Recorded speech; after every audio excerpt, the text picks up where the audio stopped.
Cook Studio presents a unique dish which we all have had. কখনো না কখনো খেয়েছি তো বটেই। What is it? লচ্ছেদার রাবড়ি। লচ্ছেদার কেন? বাকি সব তুমি বলো। হ্যাঁ, দুধ কড়াইটা নিতে হবে একদম মোটা কড়াই, পাতলা কড়াই হলে কিন্তু ভালো হবে না। দুধটা নিয়ে নিলাম। এইবারে কড়াইয়ের পাশে চারিদিকে একটু ঘি লাগিয়ে নিতে হবে। কেন সেটা দেখলেই বুঝতে পারবেন।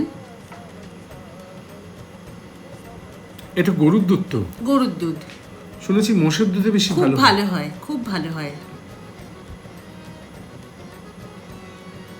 দুধটা ফুটে গেছে। দুধটা ফুটলে পরে আরও 10 মিনিট ফোটাতে হবে। দুধটা 10 থেকে 15 মিনিট ভালো করে ফুটতে দিতে হবে, একদম জোর আছে। তারপরে এইভাবে ওপরে যে শর্টটা পড়ছে ওইটা এরকমভাবে কড়াইয়ের গায়ে লাগিয়ে লাগিয়ে রাখতে হবে,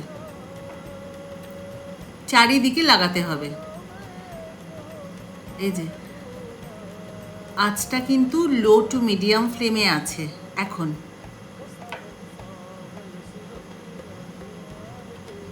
খুব ধৈর্য সাপেক্ষ কাজ। এই যে এতটা সময় লেগেছে, আমরা তো পুরোটা দেখাতে পারছি না ভিডিওতে। এটা মিনিমাম আধ ঘন্টা লেগেছে এটা করতে, এই যতটা আমরা করেছি। হ্যাঁ, হাওয়া দিতে হবে ওপর থেকে যাতে দুধটা ঠান্ডা হয় আর নিচে আগুন জ্বলে। যখন হাওয়া দেবেন অনেক সময় কি এমনিতেও ওপরে শর্ট পড়ছে, কিন্তু সেটা হচ্ছে টাইম সাপেক্ষ ব্যাপার। যদি আঁচটা বাড়িয়ে রাখেন, ওপর থেকে হাওয়া দেবেন, তারপর গ্যাসটা একটু কম করলেই দেখবেন ওপরে একটা ভালো লেয়ার পড়ে যাচ্ছে দুধের। তখন এইরকম ফোকের সাহায্যে এরকমভাবে তুলে নিয়ে লাচ্ছাগুলো লাগিয়ে লাগিয়ে রাখতে হবে, সাইড করতে হবে। এই হাওয়া করা নিয়ে একটা কথা বলবো। বলো না। আমার গুরু বলতেন যে একজন ভালো সন্তান তৈরি করা বা ছাত্র তৈরি করা রাবড়ি বানানোর মতন। ঠিক কথা। যখন নিচে আগুনটা দেওয়া হবে, ওপর থেকে হাওয়া দিয়ে ঠান্ডা করতে হবে। পেরেন্টস আর টিচারদের এই কোঅর্ডিনেশনটা দরকার, যে একজন আগুন দেবে, আরেকজন হাওয়া দেবে, আরেকজন যখন হাওয়া দেবে তখন অন্য আরেকজন আগুন দেবে, যাতে রাবড়িটা তৈরি হয়। সন্তান যাতে, শিষ্য যাতে ঠিকঠাক তৈরি হয়, ঠিক রাবড়ির মতন। খুব ভালো কথা বললে আজকে। এইভাবে ফোকের সাহায্যে তুলতে হবে।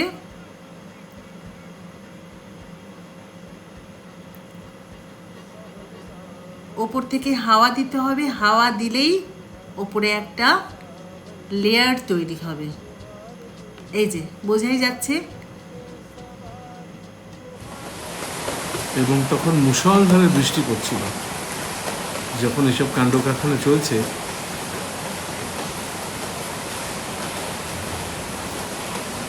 আহা হা হা, এমন ওয়েদার, তার সাথে রাবড়ি, ও জমে ক্ষীর। এই দেখুন কলার চারদিকে এই লাচ্ছাগুলো তুলে, সরগুলো তুলে লাগানো হয়েছে। আঁচ কমানো বাড়ানো এবং এই হাওয়া দেওয়ার প্রক্রিয়া সমানে চলতে থাকবে যতক্ষণ না আমরা রাবড়ির ডিজায়ার্ড কনসিস্টেন্সি রিচ করি, তাই তো? হ্যাঁ হ্যাঁ, এখনো কিচ্ছু দেওয়া হয়নি এর মধ্যে, কিন্তু কিছু দেওয়া হয়নি। চিনি তখনই দেব যখন এই লেয়ারগুলো আমি আর তুলবো না। কিচ্ছু নেই এর মধ্যে এখনো। কিরকম ফাইন লেসের মতো লাগছে না দেখতে? হ্যাঁ, কাপড়ের লেস যেরকম হয়। সুন্দর, সত্যি তাই। কে এই প্রক্রিয়াটা উদ্ভাবন করেছিল জানি না, কিন্তু কি অসাধারণ জিনিস। কেনা রাবড়ি তো খাওয়াই হয়, একবার নিজেরা করে বানান না, নিজেরা করে খান, একটা অদ্ভুত স্যাটিসফ্যাকশন। কি বলো? হ্যাঁ, এই যে আমি তো ফোকে করে তুলছি, আপনারা চাইলে ওই যে কাঠি যেগুলো পাওয়া, স্কুয়ার যেগুলো, কাঠের স্কুয়ার যেগুলো, সেইগুলো দিয়েও তুলতে পারেন। আমার ফোকটা সুবিধা হচ্ছে, তাই জন্য আমি ফোক দিয়েই তুলছি। হ্যাঁ, তুমি তো স্কোয়ার ইউজ করেছো। হ্যাঁ, সেটাও ইউজ করেছি। চিনি দেওয়া হচ্ছে এবার। এবার চিনি দেওয়া হচ্ছে, চিনিটা দিচ্ছি এখানে। আর আমি এখান থেকে সরগুলো তুলবো না। এখানে আমি একটা কথা বলি, আমরা তো এখন সবাই অনেকেই স্বাস্থ্য সচেতন, চিনিটা আমরা খেতে চাই না, অনেকেই খেতে চান না, এলাচ গুঁড়ো দিচ্ছি। সেক্ষেত্রে যখন আপনি গ্যাসটা বন্ধ করে দেবেন তখন সুগার ফ্রি নেচুরা, তাই তো ওটা পাউডার যেটা, সেইটা ব্যবহার করতে পারেন। তাতেও কিন্তু খুব ভালোই টেস্ট হয়, আমি করি তাই তবে সেটা বললাম। দিয়ে ফোটাবেন না, ফোটাবেন না, তেতো হয়ে যাবে তাহলে। একদম গ্যাসটা বন্ধ করে তারপরে সেই মিষ্টিটা দিতে হবে। ব্যাস হয়ে ডান। গেছে, ডান একদম। এবার তো ঠান্ডা হবে ও। হ্যাঁ, একটু ঠান্ডা হবে, তারপরে আমি এই যে পাশের লেয়ারগুলো খুলবো। এটা খুব কঠিন এটা কাজ। হ্যাঁ, কঠিন কাজ, ওই জন্যই তো আগে ঘিটা লাগিয়ে নেওয়া হয়েছে। ছুরি ব্যবহার করবেন বা পাতলা খুন্তি যেগুলো আছে সেইগুলো দিয়েও তোলা যাবে।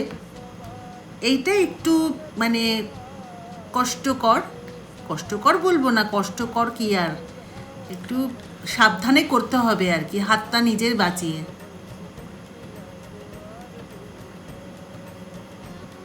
এই তো হয়ে গেছে, পরিষ্কার হয়ে পরিষ্কার। গেছে পুরো। এই যে। আহা। এবারে যে এই লাচ্ছাগুলো তো বড় বড় আছে, সেই লাচ্ছাগুলো একটু খুন্তির সাহায্যে ভেঙে ভেঙে দিতে হবে। রাবড়ি কিন্তু আমার ঠান্ডাও হয়ে গেছে। ব্যাস এবার সার্ভ। আর এই মাটির ভাঁড়ে, মাটির বাটিতে একটু ফ্রিজে রেখে যদি খাওয়া যায়, আর উপরে একটু কি দিচ্ছ? পিস্তা। রাজকীয় ব্যাপার, রাজকীয় রাবড়ি। মিষ্টি আপনাদের আন্দাজ মতো আপনারা দেবেন। রাবড়ি খুব মিষ্টি মিষ্টি ভালো লাগে না, সেই অনুপাতটা ডিপেন্ড করবে আপনাদের ওপর, আপনারা কতটা মিষ্টি পছন্দ করেন। কেমন লাগছে দেখতে অবশ্যই জানাবেন, কমেন্ট করবেন। সাবস্ক্রাইব যারা করেননি চট করে ফেলুন, শেয়ার করবেন সবার সাথে রাবড়ি বানানোর এই প্রক্রিয়া। একবার চেষ্টা করতে পারেন বাড়িতে, কোনোটাই অসাধারণ দেখতেও যেমন হয়েছে, কঠিন না। দেখতেও যেমন হয়েছে। ভালো থাকবেন, ভালো খাবেন, সুস্থ থাকবেন। নমস্কার।